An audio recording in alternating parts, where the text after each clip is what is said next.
Good morning mga kasabong. Update lang po ako. Magandang umaga po sa inyo. Sabado po ngayon. Ayan mga kasabong, mag-update lang po ako at tayo po na busy. Alam niyo po, nagkaroon po tayo ng halos dito po sa amin, halos 2 linggo po na grabing ulan. Wala pong tigil. Tapos pumasok po yung bagyo. Ayan, alam niyo naman po lahat, nung pagpasok po ng bagyo mga kasabong, talaga pong yung ibang mga kasamahan natin, mga backyard breeder na kliyente natin ay talagang iiyak po, talagang na-wash out po ang mga malukan nila. Wala pong natira kahit na isa. Grabe dahil sobrang baha nga po, sobrang taas ng tubig. Unexpected, no? So sa ibang parte po ganyan nangyari. So sa madali salita po, marami po akong kliyenteng talagang tinamaan din, mga sugi po namin, no?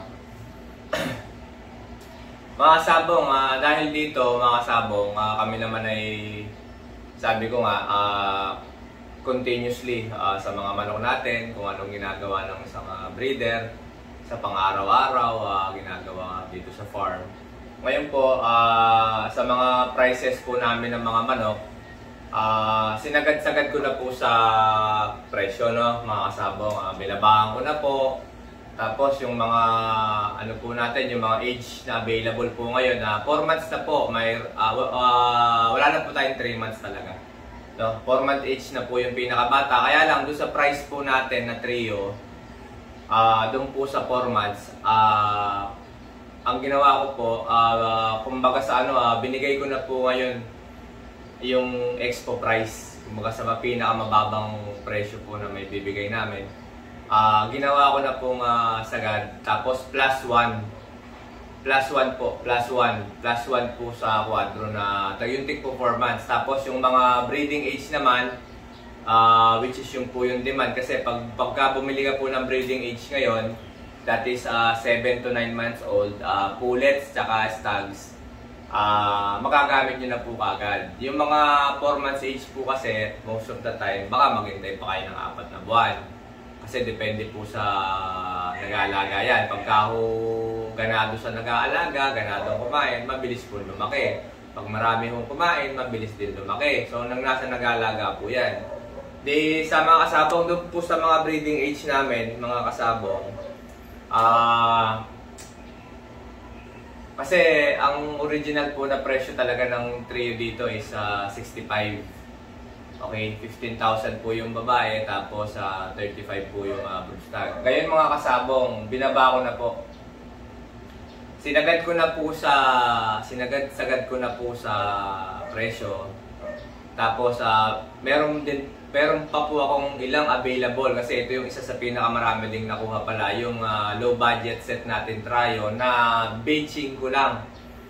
Ayan, batching ko lang, trio na po yun at sasalang na po yun. Yung mga mahilig lang po ang kailangan lang po nila yung mga panlaban, mga battle cross na kailangan may produce. Okay na po yun para sa mga backyard na malalakas na po yun, kasi ang mga binibreed po namin dito, mga broodcock po ng mga inahin na nakukuha dito, mga multiple winner po lahat yan. Tapos paparesan po natin yun ng hybrid na lalaki na most of the time blemish na siya, o kaya nagkaroon po siya ng konting pintas, hindi namin magamit sa mga event, mga derby, kaya po naiseset na po sila doon. Ngayon sabi nga po, pagka po nag-mate yung dalawa, since ako po yung nagseset noon, lagi po tested dyan. Kaya nga po kadalasan ako po yung hinihinging ako na magseset para sa kanila, dahil alam ko po yung combination na proven na sa mga bloodlines namin dito sa farm. Kasi alam niyo naman, dahil sa pagbablog ko din, madami din po yung gustong gumaya sa sinishare ko na ako, gumawa kasi ako ng ganito, bumili ako kay ganyan, bumili ako kay ganito, pinag-combine ko, nung maging successful siya, binigyan ko ng sariling pangalan, at ngayon ay sikat na. So ibig sabihin, marami din po yung gano'n sa mga kliyente ko na gusto rin nilang makagawa ng sariling blend para makilala din po. Kasi yun ang tinuturo ko, para makilala kayo, kailangan gumawa kayo ng sarili nyong blend. Pag nagpanalo, ay pwede nyo nang ibigay sa pangalan nyo, pwede nyo nang bigyan ng sarili nyo pangalan para makilala din kayo.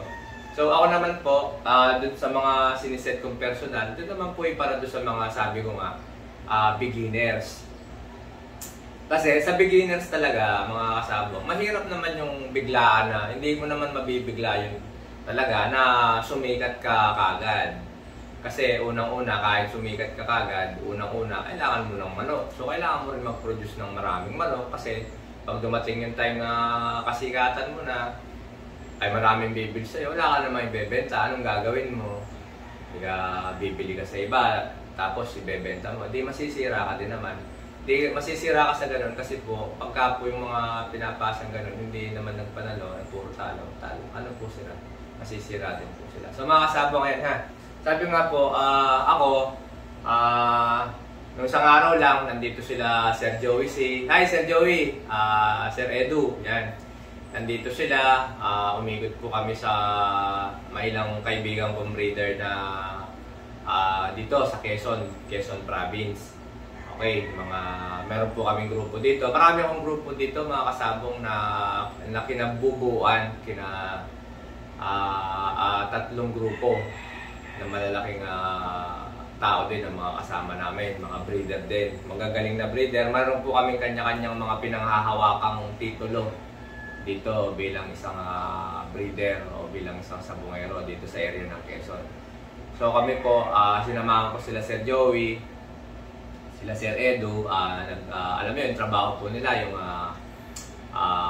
mag-visit sa mga breeder, aspiring breeder, one time ma-interview, may post nila, para kung ano man yung pwede nating matutunan sa kanila o pwede nilang matutunan sa atin, ay yun po yung purpose nun, mga kasabong. Yung pong, kagaya po niya, pagbablog ko, sa mga ibang vlog ko, may mga purpose po tayo kung bakit tayo nagbablog. Yung po yung para mag-share ng mga kaalaman sa halos lahat sa regarding sa pagmamanok natin.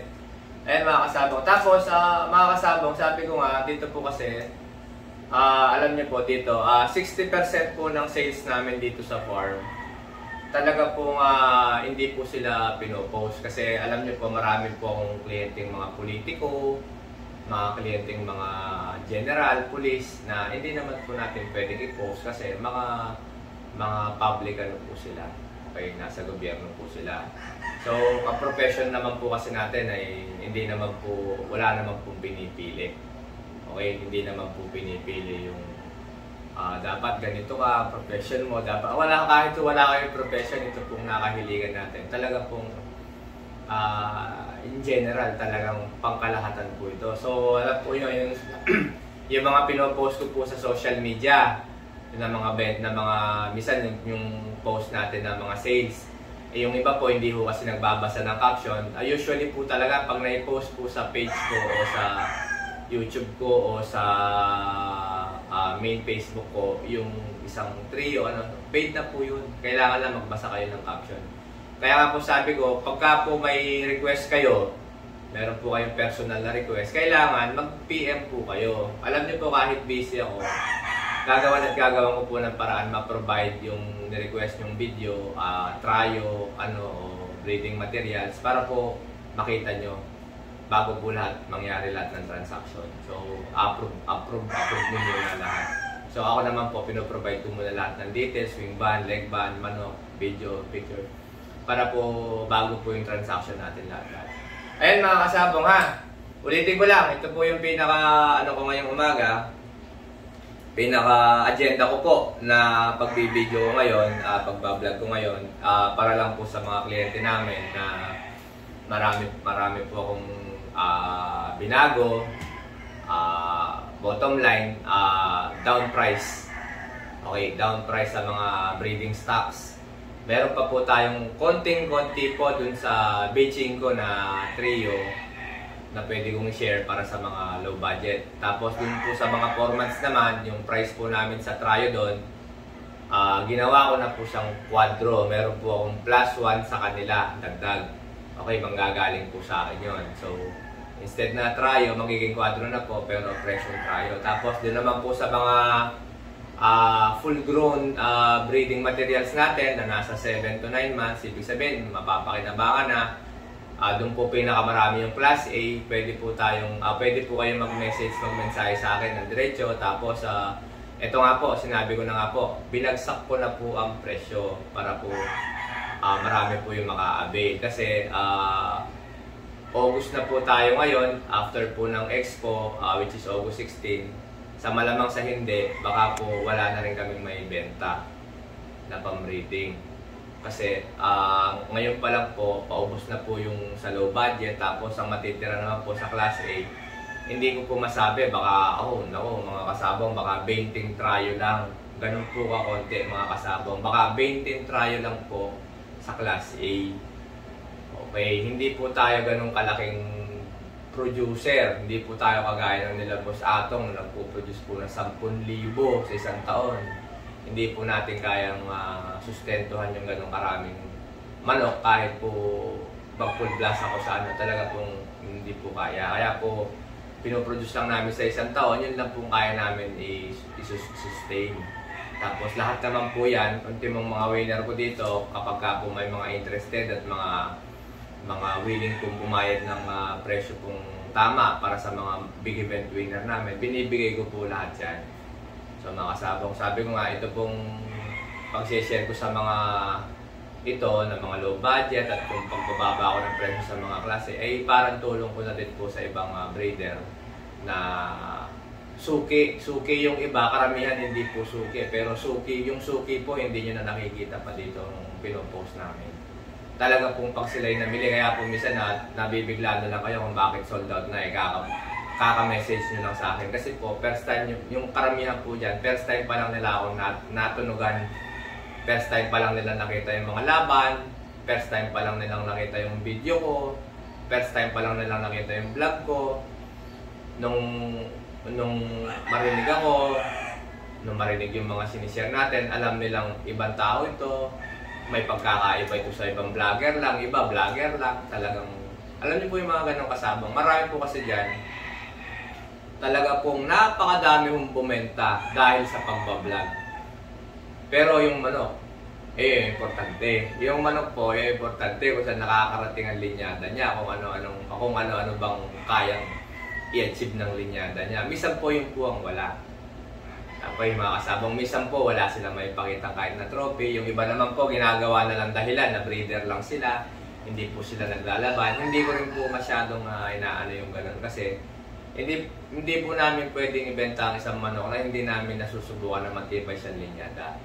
Okay? Pag sinabi ko matibay na linyada, ibig sabihin po, taon po namin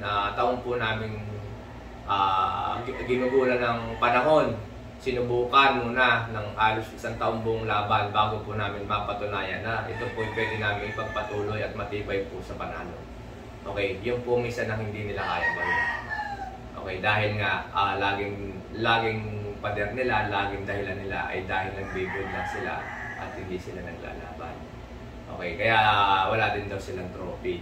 Ngayon tayo mga kasabong, sabi ko nga dito sa buong Quezon, marami po kami ditong matitindi na talagang malalaking breeder po yung iba, mas malaki po yung breeder sa akin. Ngayon, sa bawat isa po sa amin, meron po kami pinanghahawakan titulo. Meron po kami mga linyadang pinaglalaban na pag ito nakakarap ko at yun ang kulay ng manok niyang nakaharap ko, siguradong talo ako. Pag ito naman nakaharap niya ako at ito yung kulay na nakita niyang gamit ko, siguradong talo naman siya kahit tinalo ako sa isa. So mga kasabong ganyan po, bawat breeder po talaga may mga bloodlines at kung anong bloodlines sa farm nila na pinapropagate, usually po yung mga sabihin na nagpapanalong napakatindi. Ayan mga kasabong sabi nga nandito sila Sir Joey, saka sila Sir Edu at after 12 years mga kasabong, dinalaw po tayo ulit at nabigla nga po at ako naman nagpapasalamat na ang laki daw ng inyong pagbabago. Okay? Ayan, kasama ko rin si paring may mention ko, kasama ko rin si paring Jab Gagalak. Which is, sabi nga din ni Sir Joey nung nag-start si Paring Jab Gagalak ay 35 o 25 TPs lang yung kanya. TPs ha mga kasabong, yun lang po yung sinusustain yung pag-aalaga ng manok. Tapos ang TP pa niya ay sako. Sako po ng patoka. Ayan mga kasabong, sako ng patoka na nilagyan po lang ng kawayan. So, ayan po yung mga kwento naming hindi po makakalimutan dahil sabi ko nga po, kung malapit ako sa mga backyard, dahil nung kami nagsisimula ay mga backyard po. Kaya po kami nagsikap at kaya gusto kong magsikap ang mga backyard breeder ko po ngayon dahil gusto ko rin pong marating po nila yung katayuan namin ngayon bilang isang sabongero, breeder, endorser, fighter na nakakahiligan natin. So, mga kasabong ha. Kasi dito po sa akin, sa maliit kong pamilya, hindi ko po masabi kung meron magpapatuloy sa aking nasimulan. Pero sa dami po ng naging kliyente ko ay sigurado pong may magpapatuloy sa aking mga linyada. Ay mga binibreed po natin manok at darating po ang time. Yun po yung pinaka-appreciation natin sa buhay. Pagka po wala na tayo, siguro po after 50, 100 years, malamang nandyan pa yung bloodline, baka tayo na yung mini-mention, kagaya ng mga yumaong mga sikat na breeder na Amerikano. Baka pagdating ng araw, tayo na yung mini-mention na ito, linyada ito ganito, linyada ni Mike Mendoza yan. Ayan, mga kasabong. Yan lang po yung pinaka-appreciation namin dyan. Of course, ito po yung kasi ginawa pong business to. Kaya po kami continuously nag-breed kami ng magagaling na manok, nagde-develop, typical po ako na progressive breeder. Tayo po yung mga millennium. Okay, yung mga nauna pong mga old-time breeder noon, iba din ang mga storya noon, yung mga time ng lolo ko. Hindi po sila nag-share ng mga babae. Kinakatay nila dahil ayaw nilang lumaganap ang yung mga bloodline na magagaling nila, ayaw nilang ma-share sa iba. Ngayon, iba po. Ibang-iba po tayo ngayon. Tayo naman po ngayon, nagpapagaling para po makapag-share naman sa iba at para makilala naman. So, sabi ko nga po mga kasabong, nasa era. Ito pong era na ito po yung talagang peak. Sa tingin ko, ito po yung peak ng era ng sabong. Ito na po, itong taon na, sa panahon natin ngayon, ito po yung pinakamatinding, sa tingin ko, ito po yung pinakamatinding era ng mga sabongero. Kung saan halos kita-kita po ang mga matitinding iba-ibang klaseng sabongero at nagkaroon ng mga iba-ibang klaseng negosyo pagdating sa sabong.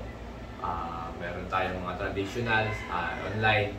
Tapos lumaki po yung industriya, naging billion-billion po, dumami po yung nakikinabang, mga food supply,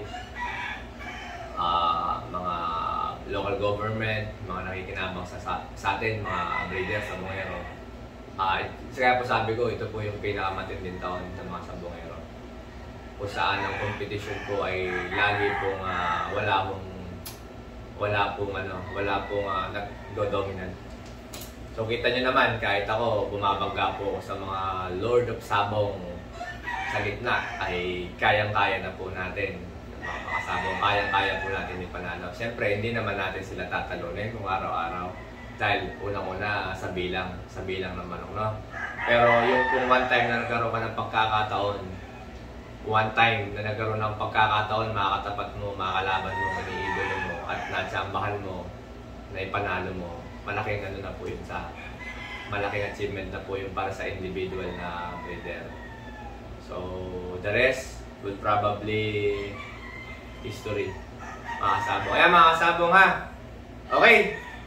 Down price. Super down price na kami. Mag-PM lang po kayo para po ma-appreciate nyo. At hindi po kayo makakakita na lang ng pinopost na binibenta pa lang. Karamihan po sa pinopost namin sold na. Pagka may gusto kayo at interested kayo at gusto nyo nang magsimula, kailangan po ay mamensahin nyo ako o matawagan nyo ako sa aking cellphone. Ayan po mga kasabong. At kagaya po ng mga pumupunta dito sa farm na dumaretso, nakiusap. Sa maniwala po kayo sa hindi, marami pong pumunta dito na, Boss Mike, nakiusap lang po, wala po kasi ako masyadong budget. Ito lang po budget ko. Ano po bang kaya nyo ibigay sa akin? Binigyan ko po, mga kasabong. Ganyan po tayo kabait sa mga suki at sa mga bagong mga breeder na hindi pa po ako talaga kilala. Nung nandito na, tsaka na lang po sila nabigla na ang mga linyada ay nakita nila sa actual, napanood nila sa bitaw, napanood nila sa actual. Tsaka po sila natuwa na hindi po nasayang ang ano nila, yung effort nila magpunta sa farm. At dahil din po dito, pag may bisita, talaga pong iniikot ko siya kung ano po yung pwede nating i-share sa pagmamanok, sa racing, sa breeding, sa conditioning, lahat po yan. Dito po talagang pag nandito po yung tao, talagang as much as possible sinasabi ko, huwag kang magmamadali at marami tayong pag-uusapan. Ayun po mga sabong ha! Okay, extra price po tayo. Super low price.